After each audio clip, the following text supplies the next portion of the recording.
And I don't know about you guys, but I just still struggle with what day is what. My calendar's crazy. Elaine and I were texting back, what day are we meeting? But it's here. And I'm so excited to be with you. Elaine and I have known each other for 10 years because we just graduated from high school 10 years ago. No, just kidding. We've known each other since the 80s. Yeah, drill team. Drill team.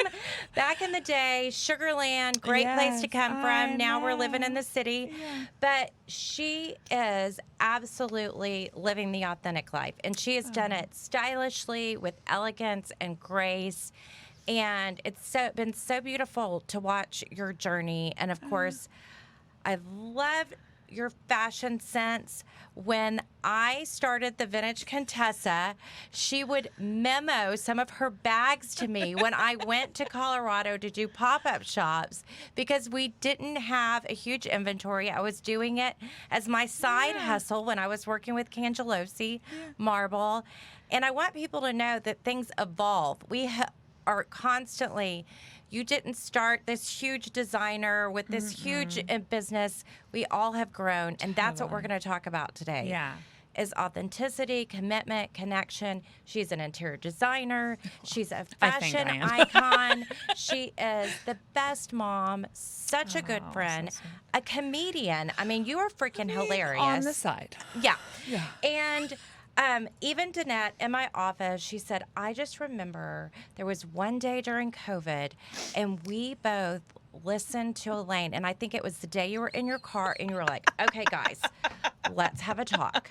Let's just admit that this is hard. And I was like, this sucks. Thank God someone else can say this is hard. Yeah, I had a couple of those car conversations. I think I was just mainly talking to myself. But I also love because you're a mom and you literally had to go to the car to have a conversation. Oh, yeah, because that's there's total chaos. Oh, and they're in the all there. house. Yeah. It's like, that's my only solace is go into that car. Because otherwise you're just like dealing with all the people. Yeah. Yes. Okay, so Jim was working at home and then Marley was there and Harrison. He's in college. Is in college. Yeah. Okay, so at least you had a little space with that. But so many of us know you as Elaine Turner Designs, that you started with your husband, Jim. You worked together, and we'll dive into working with spouses later.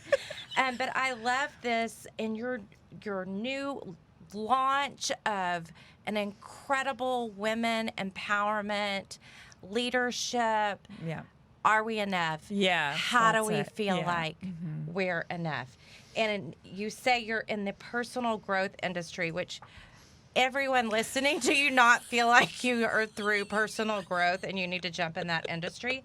And it's called Know Your Worth, Guiding Women to Believe You Are Worthy. And you take not just women, but women leaders who feel buried under unrealistic expectations, detrimental cultural conditioning, and other people's opinion, misguided beliefs, false assumptions that we formed as a child. I'm seeing that as my daughter embraces 13 with a vengeance.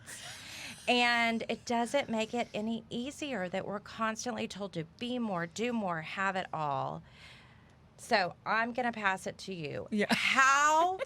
Okay, tell us a little bit about where you came from and how you landed here. Exactly. I mean, this program is really born from my experience, from my journey, and really trying to reach women, really their hearts, and say, look, it's okay if your life has not been this clear stair step straight up to the top. Like, we all have pivots and plateaus, and even taking a step back where we have to look at our life, look at what's going on with our circumstances, and have to decide, what is it that I need to do that not only serves me and my sense of self, but also my family, my set of circumstances. And so I think that there's sort of a myth out there that women kind of have to portray this glossy, it's all so great, I look great, I have this, my life, my career. But ultimately, I think we need to start truth-telling more and speaking the truth of how messy life can be. And that doesn't mean that it's not good.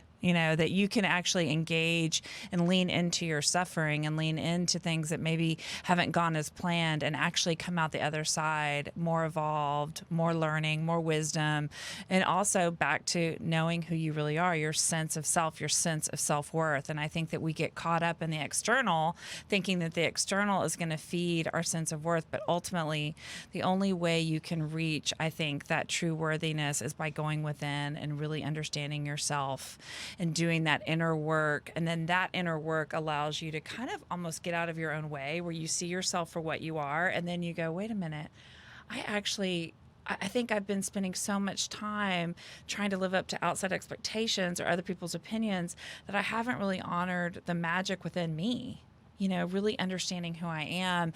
And then once you do that, you can serve your community like you're doing, really showing up as your true authentic self, like no pretense, and I think that that's missing out there with a lot of people. And as a mother and a wife, I've always felt like that's a hard balance because I try to do yoga, I try to take time for prayer and meditation. And then you've got everything at work you need to do, want to do, feel blessed to have the opportunity to do. But then there's your child there. Right. And your husband. So tell us about that journey, specifically with Marley and how precious, my sweet Marley. Girl. I know. I have a 16-year-old daughter, Marley, and she has special needs. She has a neurological condition that actually she was born with, but we didn't discover it until she was 10. But that's a whole other podcast. But Marley has really been a gateway, I think, for me to almost understand the truth of leaning into our suffering and leaning into knowing that our pain can actually allow us to sort of, how do I say this, become our highest selves in the form of like empathy and compassion. Like she represents to me every day what's important in life, because things that come seemingly easily to you and I are 50 times harder for her. But then you realize that doesn't really matter. What we place value on as a society isn't really always what's important. And I think that it's not our fault. I think that we're just kind of told these illusions that, oh, you have to, be on this path or graduate at this time or have these types of accolades. But really, we're all souls on journeys, and nobody's, better or worse than anybody else. We all have our way of getting there. And I think Marley's really taught me to cut through all of that noise and realize, you know what? I am worthy just as I am, no matter what I was born with, what disability I deal with every day. I am just as worthy as anybody else out there. And that, I think, has led me to this path of not only talking about my challenges and my life circumstances with my business. My mother has stage 4 breast cancer. My daughter has a disability, but really understanding. And then I am reminded every day through my daughter that our worthiness is inherent within us. It's not something that we have to earn, and it's not something that's given to us, and it's not something that can be taken away from us. It's just that we have to reclaim it because we forget it's there because we're so reacting to everything outside of us. So Marley is my reminder to go into that worth, and understand, I'm okay as I am. I don't have to, try so hard to prove my worth. And I just listened, I'm reading a book called Untangled about raising a teenager, which has given me tremendous help just about young women and body image. And there was a great chapter talking about how in Fiji, and this might be the wrong place, but nonetheless, there was a place until the 70s they didn't have TV, and they were not seeing Western women and the way they looked.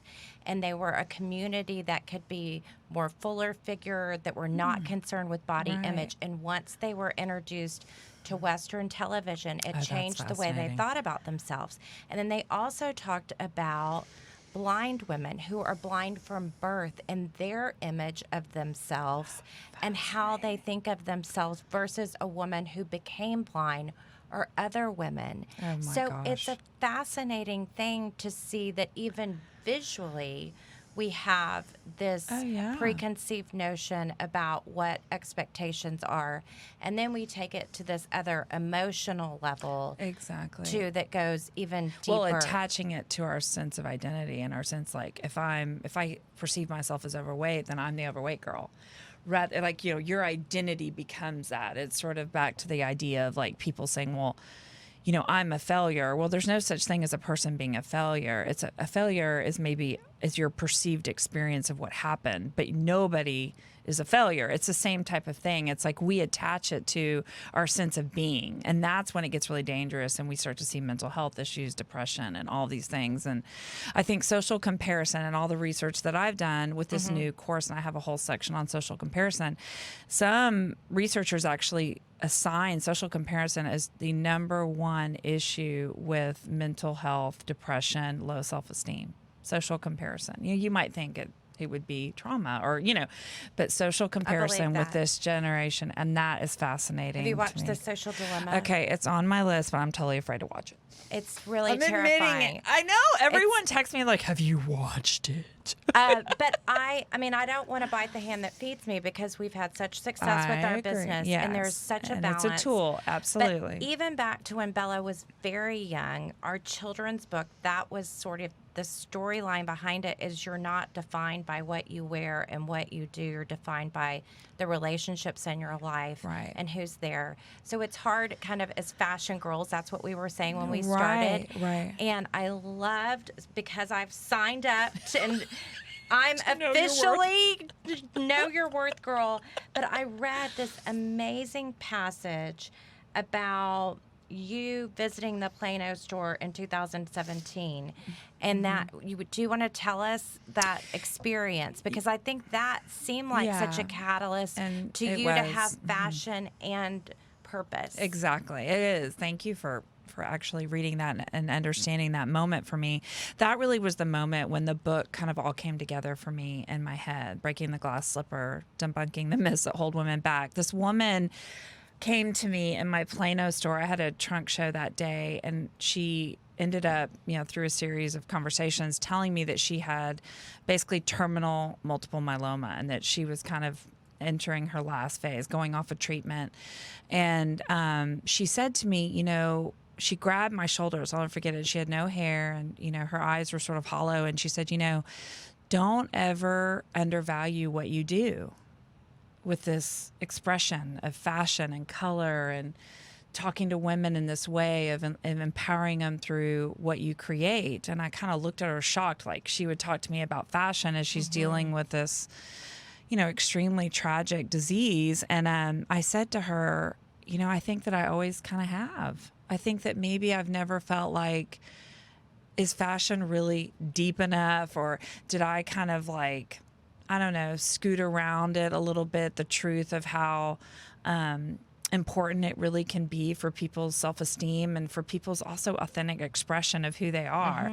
And it was this moment for me where I realized, I've attached myself to some lies. And that's really where the book was born, was realizing, fashion ultimately is just a form of self-expression. And it actually, I think, can turn... It's almost like other people express it. If you're a writer, if you're a painter, for some people, fashion is how they present themselves to the world. Yes. But ultimately, it's also how I think they view themselves. Like, this is who I almost think I could become. When you look at your closet every morning and you look at what you want to wear, it's an aspirational feeling of like, well, who do I want to be today? And there's something really beautiful. And that goes back to knowing your worth, knowing your true, authentic self, and understanding that every single day you have the power to choose that truth inside of yourself. You know what I mean? That you don't have to, cave into a trend, or you don't have to buy into what people are saying on social media. You can walk in and say, no, I actually have my own spin on this. I mean, Danae, you're a perfect example. I was looking at you with color and jewelry and how you express yourself. I don't think of you as like, oh, I'm so trendy. I think of you as, this is Danae's style. This is who she is every day. She wakes up like, you're so joyful, and that comes through your fashion. It does. Your feminine joy, empowerment, the color.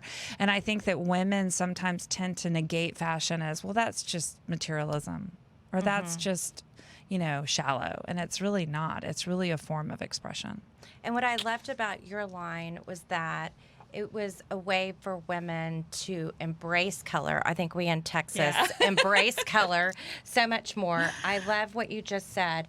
And I have this quote that's such an inspiration to me from Coco Chanel. My life didn't please me, so I created my life. Yes. And I think that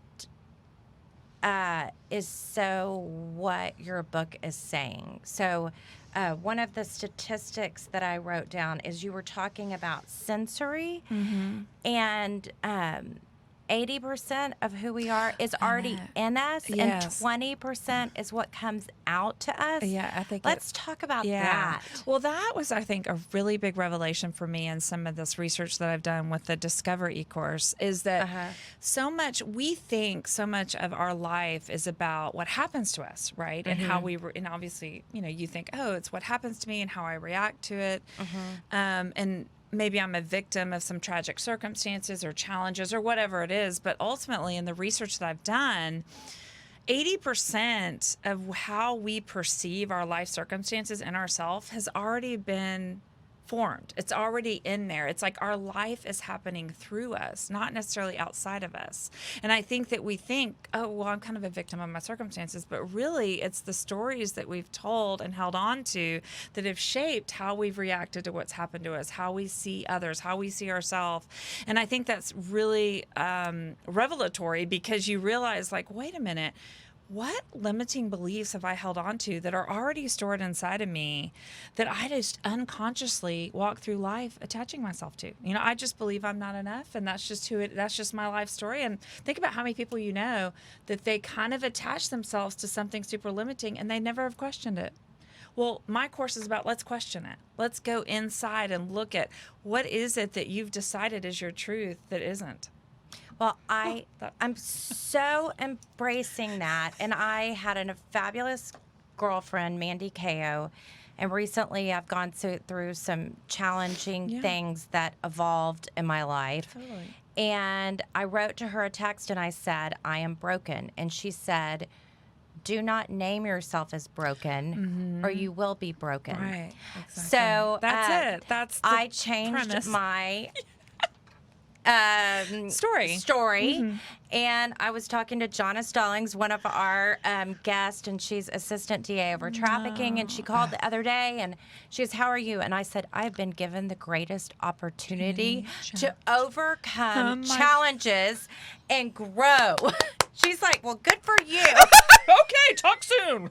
You're empowered. But I think you have to. No, but it's so true. You have to say there's hope. And that was the other thing I was saying to you. I've also included a Bible study in my journey. And I have been reading Eckhart Tolle, and who talks about not worrying and not at this moment right now. Are you starving? Are you in pain? Are you? No, you're just worried about something that might happen to you, that might never happen to you. We live in the future or we live in the past. Rarely do we live right now, right? And I think that's where anxiety comes in for people, a chronic anxiety of kind of living into something that's really an illusion, that we've wrapped a whole story around it. And that's really what I'm trying to unravel for women is to look at, what is it that you've decided that you don't question is your truth, and is that really serving you? Because if it's not, you can change it. You have the power and the free will to rewrite that story, because you're the hero of your life. Nobody else. You're the superhero, right, of your own story. And so that's kind of, I could walk through the whole course, but the initial course is all about kind of understanding where we process. So are we processing mainly in our head, in our heart, or in our gut? So that's where thinker, feeler, and doer. And then once you understand that, you can kind of look at it objectively and start saying, okay, if I've processed most of the things that have happened in my life through my, cerebral brain, let's say, that's kind of what I think the traditional sort of Western society is. We're a very cerebral society.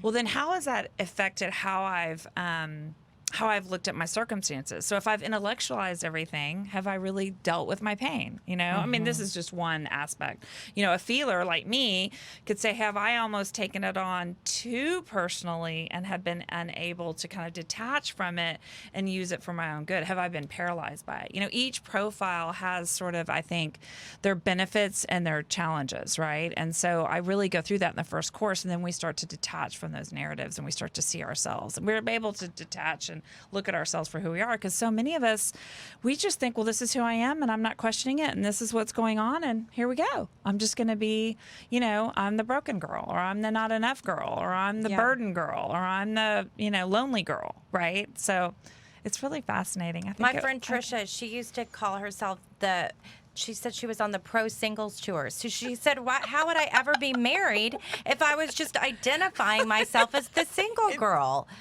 And so you have you're to. onto that. Yeah, that's it. There's so much to it. And then the other thing I love is we were talking about, because again, if you dive into all this, chakras and face. So I was saying Father, Son, Holy Spirit, right. also chakras, the third eye. Yeah, and your heart space and your solar plexus. It's all like energy. Yeah.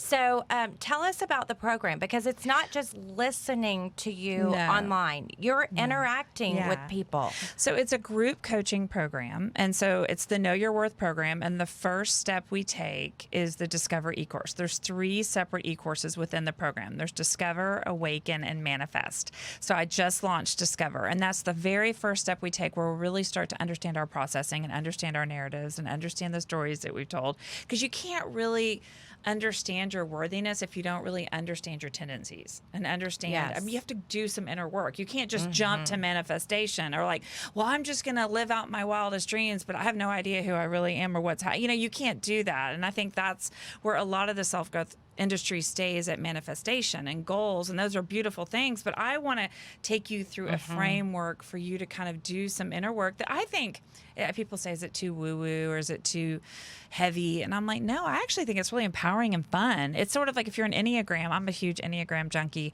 I love that kind of work. Like, so tell us what that is. I don't know what that is. So the Enneagram is basically like it's like a personality typing system. So there's 9 different types of personalities, if you will, on the wheel.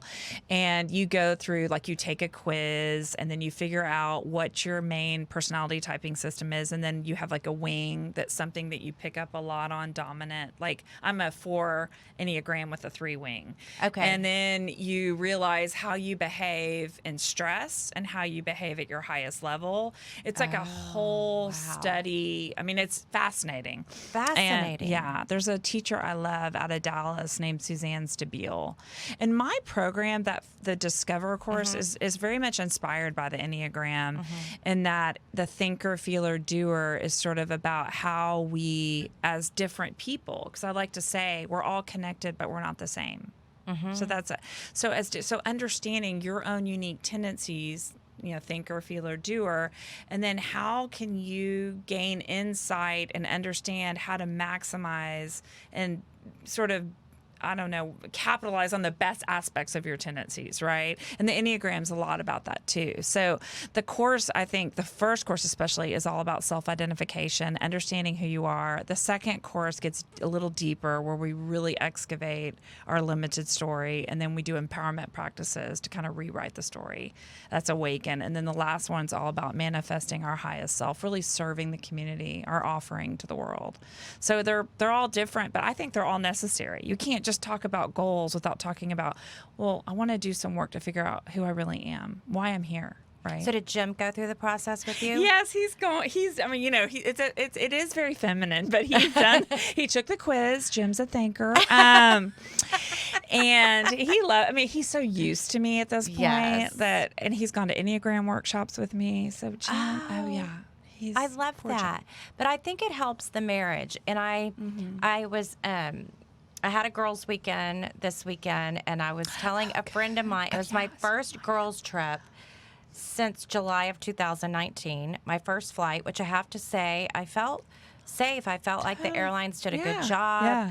I felt like Miami had a curfew, which really suited me well because I like to go to bed early. So it was 11 o'clock, and we had to leave and go home and go to sleep, and I was so excited.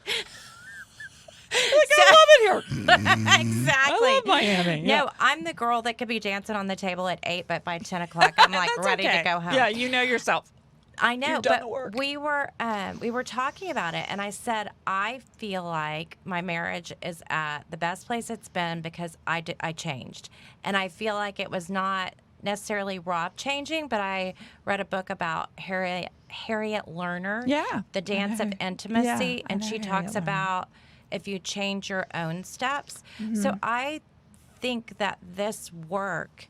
And I wasn't even doing the work for my relationship with Rob. I was actually It's about doing the you. work for me That's and for my exactly what it relationship is. actually with my dad and my brother. Right. And then that would bring up things. And now my brother and I have reconnected. that's And I feel like we have a friendship and a mutual respect for each other. I'll cry. That we've never understand. had. And but it really was me truly feeling responsible for my behavior. And I kept getting down this road where it was like, who's right and who's wrong?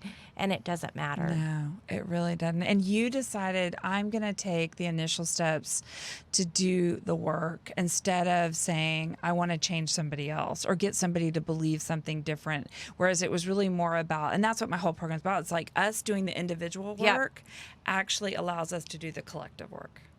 So us doing that kind of work allows us to see each other with much more compassion, is what I mean. Because then we realize, we all have our story. We all have our truth. But that doesn't mean that we're not all good. Even if we don't necessarily agree with somebody else's lens, we also have to have the compassion to see that that person got there through their own kind of narrative and their own way that they processed it and took it in, and you got there in your way. And it's sort of releasing all that and then realizing we have to wrap ourselves with compassion for ourselves and for others. I think that's the key. And it's such a time for compassion in our country. I mean, can you imagine if everybody could go through this and feel emotions that although your opinion's different, but you're free to have your opinion and I'm free to have my opinion. And we're all on our because journey. our road is different. Our lens. It's like, I always like to use this metaphor of like going to the eye doctor and we all get our custom prescription lenses and we realize like, oh,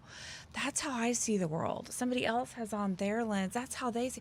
Doesn't mean I'm better or worse. It just means that we all come through this journey, this earth journey, seeing things in our own way. And I think so much is like being accountable for that and realizing like I see it the way I see it, but it doesn't mean that I shouldn't honor somebody else's lens. And that's what my course is about, is understanding that we are all connected, but we're different, and really realizing like I'm a feeler, my husband's a thinker, but I almost have more compassion when I see him intellectualizing situations and not wanting to go into his emotion, realizing that that's just the way he sees it. It's his lens. It takes him longer. And then he has compassion for me. He's like, get out of the fetal position and you're going to be okay, And so I think we all need each other, right? We can't all be the same. I mean, so it's a fascinating. I love human psychology and behavior, and I love it all. So Connection. It was born, you say your program was born out of a desire to reach other women and connect through our shared wounds, our shared desires, and our shared reality of attempting to do it all, be it all while knowing it's unattainable feat, that most of the time feeling less than, empty, and unfulfilled. I just think that summarizes so much about where we all are. And I think that let's talk a little bit about the social, like what we see on social media, because I was explaining to you that I feel like whenever, and we hired this amazing videographer who's doing incredible work, Michael Severetti, but I feel like when we're imperfect, like people seem to like the bloopers more. Yeah. And when we're like whatever, not knowing what the next one's going to say and the real reaction. The authenticity, yeah. So let's talk a little bit about that. That seems like so much to overcome. Less than, empty, unfulfilled. Yeah. And I think for women especially, I know I can be all hard on women, but I think we're very much preached like, we were kind of the generation that was told you can do it and be it all and you've got this, you've got the world, our mothers and our grandmothers were like, we might not have had it, but you have it. But really, I think all of that be more, do more, more creates pressure in some ways because I'm not sure that we have the role models to figure out exactly how to do it. How do we have a family, a career, our health, our, whatever it is, it's important to you. Everybody has different priorities, but I think that people don't really talk about that. Sometimes it might all sound good on paper, but it's really hard to realize, well, how do I find the work-life balance? How do I find how do I retain a sense of myself, but also meet the needs of my family, meet the needs of my friends, my goals trip, nurture my friendship. It's not easy. And I think that it's okay to talk about that and to talk about that, don't buy into all these sort of empty mantras and really look at your life and decide what your values are. That's the single most important thing. And then do everything you can to align your actions with those values. And that's really all we can do. We can't really buy into that we have to sort of live the impossible dream, right? Like if your friendships and you decided, even though it's COVID, I'm going to get on that plane, I want to nurture those friendships, then that's awesome. That's a part of your value system that you knew, I need to do this, right? If it's doing that inner work to reconnect with the men in your life that you mentioned, like that's on your values list. And I think sometimes as women, we get a little bit off the values list because we're so busy people pleasing and we're so busy meeting outside expectations. Like I'm going to chair the next thing, or I'm going to, do the next school benefit, or I'm going to, and then we realize, well, wait a minute, that is important to me, but I'm kind of missing this huge section that actually I need to nurture that's actually of more value to me. And I think women want to please. We want to do it all. We want to be there. We want to be at the gala. We want to be at our kids' school. We want to be with our friends. We want to do all these things. We want to have these accomplished launch podcasts. But at the end of the day, you got to know yourself and know, like, what is it that's really, really, really of value to me? And then stick with that.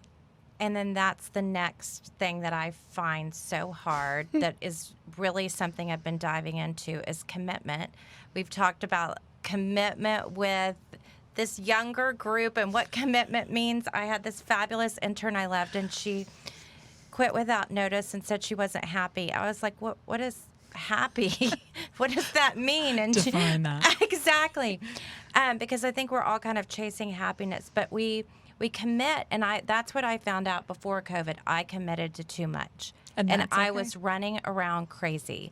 And so when is commitment, when do we know that we can pivot? That's the hard part about overdoing women, overcommitted women, that we don't know when we can say, okay, I've got to walk away. And let's talk about your business. Right. When I left my family business to start the Vintage Contessa, that was part of the relationship break with my brother. Oh, I'm sure, yeah. And it was really hard that I was choosing my new family over my old family. Right. And then when you made the change with your business, let's talk about when you can let go, because I feel like as women we hold on so long. Oh my gosh, it's so hard. It's such a great question. I think that, and I'm not sure I have like the perfect answer, but I think when you realize that you are waking up every day with a burden that you can't shake. And Liz Gilbert says this, when your soul feels oppressed or appalled, I think that's her, then I think that goes back to also that self-awareness, because I think as women we don't want to always look at that, because we want to continue pleasing and continue meeting the outside expectations. But when you realize, when you're waking up every day, that you're not showing up as you know who you truly are, you're burdened, you're resentful, you're feeling anger, frustration, stress, then that's that sign that instead of negating it and avoiding it, you have to lean into it and go, wait, Danae, wait, Elaine, what's going on? Lean in. Lean into that. Was incredible. Lean too. into the pain. Don't decide, well, that's just today. So I was finding myself waking up every day realizing this has become too hard. Retail, at one point we had 12 stores. I worked with my husband. It was getting harder and harder as the years were going on. The traffic in the stores had slowed down. Our digital landscape was great, but we didn't have the resources to compete with like a Kate Spade or a Tory Burch. And so Yes. we were kind of looking at each other going, okay, how are we going to either redefine this and reinvent this where it's a little smaller, more manageable, or are we ready to kind of reinvent ourselves and look at our life in a new way, a completely new way? And so we decided on the latter, to reinvent ourselves. And my husband has since gotten involved in something else, also entrepreneurial. I know, God, it's like a curse. It is. And I'm now launching this women empowerment program, and I don't regret it. I admit, I mean, I can't deny, like, I have a lot of people DM me like, oh, I miss your purses. And I always respond, I do too. Thank you for Yes. saying that. But I know that there's a reason this is happening, and I know that there's something I feel like I'm trying to offer and reveal and be transparent about the journey and not shy away from it or feel shame around it, and just know that it was time for me and my own journey to reinvent, to look at things with new eyes. And I've really enjoyed the work. I've loved it. I've loved talking to women in this way, this intimate way, where it's not just all glossy. It's true. I like that word. Yeah, it's not glossy. It's like true heartbeats, connecting. And so it's not easy, though, when you talk about letting go. Letting go and surrendering is one of the hardest practices and one of the hardest lessons that I've had to go through. And acceptance, accepting that things are hard. I went through a huge journey with my daughter, accepting that her life wasn't going to look like my son's life, But once you engage in that surrender and engage in that acceptance, it changes everything, because then all of a sudden you see the magic of what really is. And then you see her gifts, you see the offering, because for so long I was trying to change her or fix her. And then when I pulled back and surrendered, I was able to see her for who she was, and I think that we get lost in that. We don't want to accept it. We want to keep trying to fix it. We want to please. But really sometimes the best thing you can do is just pull back and say, this is what this is. What is it trying to teach me? Otherwise, we're all going to be in a corner in a dark room if we don't. Girl, there's a lot of the corner dark room things happening. So collaboration, you are the queen of collaboration. And I really, it's been, what I have to say, the key to the success of our business has been working with influencers, You're so great. collaborating with other people. And in the research I've done, it's based upon having this feeling of trust, respect, willingness, empowerment, and communication. How did you, like, every week you had, and then you were doing so much of your collaborations with charities. Yes. Every week you were giving away, hosting parties, Yeah. giving back. How did you choose who to collaborate with? How do we tell people here moving, like people maybe starting their own business? What are some of the things that you think would empower them moving forward? I think for my journey, the mission's always kind of been the same. The packaging might be a little different right now, but the mission, like with Elaine Turner, it was to make women feel beautiful inside and out. And then right now it's guiding women to know they're worthy, right? And so it's really ultimately the same. But I think in my business, I was so passionate and earnest about that. I wanted women to engage in the brand, not just to feel like, okay, give me the look and redefine my style. More like, I want to enhance who you already are. And if that's beautiful things, let's do that. I want to enhance your soul in a way. Like, I want to take you as you are, enhance it. But also, I want you to feel like, with my brand, that you have an experience to not only feel beautiful on the outside, but also feel beautiful on the inside, that we're here, the stores served as sort of the third space of like, hey, come in and talk about autism, come in and talk about mental health, bring the doctor in, let's give money back tonight, really engaging in the whole self, the holistic self, not just we're here to do a transaction with you for you to buy a handbag. That's not why I existed. I wanted women to, yes, love that and feel like they could engage in that and self-expression through fashion, but I also wanted them to feel like they could learn something, or they could connect with community, or they could connect with their girlfriends and talk about even hard stuff, right? So we had we did a lot of stuff with the Mommy series. So we had a lot of them coming out and talking about finances, mental health, heart disease, middle age issues, menopause stuff with women. I mean, we had it all. I mean, we talked about it all in those stores. Thank God it was pink because it made it happier when things I know. I dressed with Elaine Turner's colors today. I love that jacket, by the way. Yes, this is from Tootsie's. It's gorgeous. Supporting local, which I feel like is so important too. So let's talk about fashion. I mean, I've been listening to podcasts and reading magazines. It's such a hard time to be in fashion right now. So many brands are really struggling, and people have come back to comfort. It's one of the most important things that they're embracing. Right. And then, thank God, luxury is still strong. And I think that it can be strong because it has longevity. Yeah. It's not truly an investment, but it has a value. Yeah, I agree. It has especially buying vintage, has a green, sustainable feeling to it. Yeah. I saw that even LVMH is approaching those sort of things. So tell us about your thoughts on fashion. I totally agree with what you just said. I think that there's segments of the market, like what you're in, the vintage fashion, the vintage luxury fashion. I think that that's an incredible niche to be in. I think that there's always going to be a market and a consumer that's like, that's important to me. Like whether they're collectors or they just want to feel like, like you said, sustainable. I don't necessarily always buy the new one, but I actually want to collect these certain styles that these prized designers, whether it's Gucci or LV or whoever. So I think that's a definite space that is there. It's carved out. I do agree, though, on a more mass level, a more ubiquitous level, in this next generation coming up, that really ease and convenience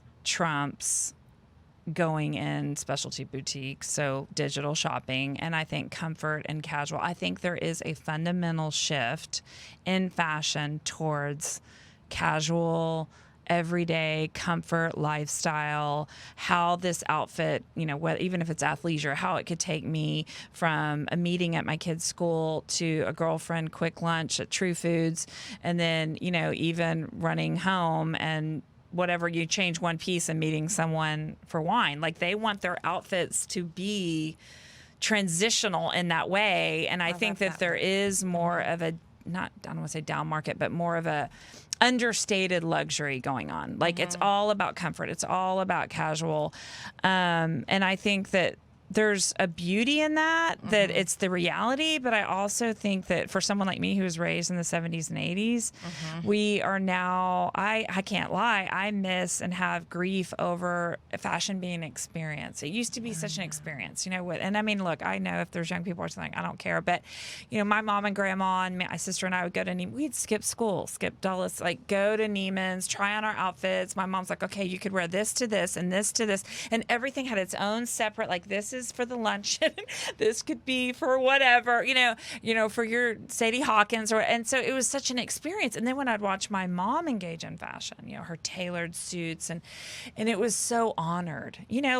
Things have changed so much because fashion used to be, I think, an experience, and now I think fashion, sometimes I feel like it's more of a means to an end. Like, hey, how do these clothes serve me in my everyday life? I mean, even travel. Like, we used to dress up when we traveled when I was like, now it's like, I feel like I get on a plane and, you people see have their butt pajamas cheeks on. out. You're like, oh, well, I could have just worn my PJs. But, and I know I sound old, y'all, but I'm just saying, like, I'm trying to honor both sides. That, yes, I get it that the world has gotten more focused on relaxed luxury and comfort and effortlessness, but I also think it's okay I actually think it's okay to be both.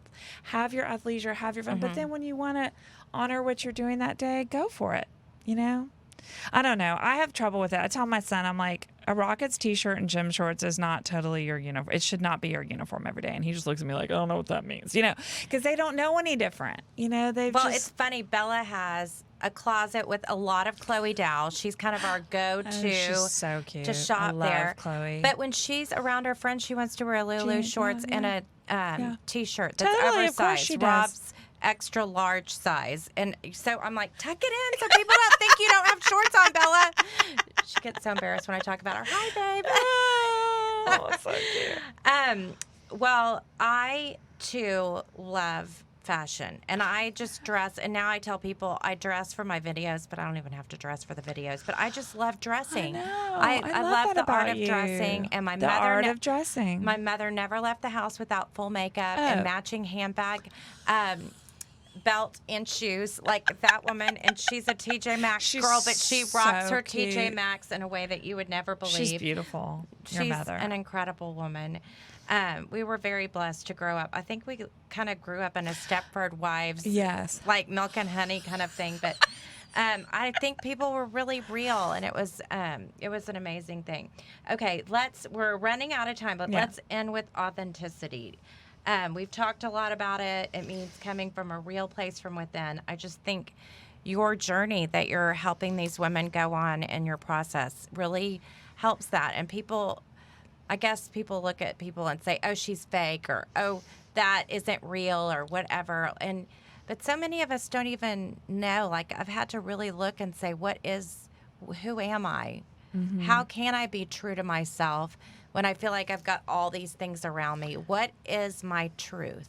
Right. And tell us, how is this process going to help you get there? I think that for me, authenticity is all about when I see someone's energy without the armor on, right? That's showing up as their true, vulnerable, beautiful self, right? And it doesn't mean that it all looks perfect. It doesn't mean that it, is perfect. That's when I think, okay, that's someone I want to be around. That's the type of energy I want in my life. Like when someone's not wearing that suit of armor, because so many of us, and especially as women, we really want to portray a perfectionism in our life. And to be honest with you, it's just a total illusion, and it's a total buzzkill to be around someone that's really thinking I can achieve perfection, because it's not even real. No one can achieve perfection. And it just robs you from, I think, true connection. So when I look at authenticity and when I look at what's really real, it's when I see someone who's, I hate saying naked, but who just shows up and says, screw it, this is it, take it or leave it, And I think that's the key, and I think we're missing, I think we need more women showing up like that. I love that. Yeah. I feel like it's a little easier for men. Oh. I feel like my husband shows up naked all the time, and I'm like, dude, put some clothes on, because you're saying too much. Like, he has no filter between his brain and what comes out. And he's adorable, by the way. But I feel very blessed because I know exactly who I'm getting every day, because he's going to tell me what he's thinking. But what if we all kind of live that life? Yeah, took it from the guys. Like, we don't. I mean, even men in business. I know we have to wrap up, but it's like my husband's like, I was like, oh, did you think about how that someone would take that? And he's like, no, I handled it rationally and just told him what I thought, and we moved on. And I'm like, a woman, we like, oh diving my God. down the rabbit hole. That's what Danette and I call it. Get out of the rabbit hole. I'm like, oh yeah, I gotta go on to something else. Yeah. Okay. So we have to end with this excitement. This is for you. So thank you. And next week, we're going to be doing a giveaway with this amazing Louis Vuitton bandeau. You can wear it in your hair, around your wrist, around your bag. But this one, pink for Elaine. Oh my God, I love it. We'll be posting that tomorrow. Yes. This is gorgeous. And I mean, hello. Sassafras. My I love perfect it. color. We don't have to go to France. You can just be Parisian right here. I'm going to tie it on my handbag when I get home. I don't have one with handles, but I will. I love it. Well, thank you so much. Thank you, It just Danae. felt like I loved it. I know. Visiting with an old friend. I It's love amazing it. and emotional, and can't wait to dive in and learn more about all this, and I will be taking the journey with you. I'm so inspired. Thank you. Yes. Okay, guys, follow us on Instagram at The Vintage Contessa, and Elaine Turner at Elaine Turner. .com. All right. Thanks.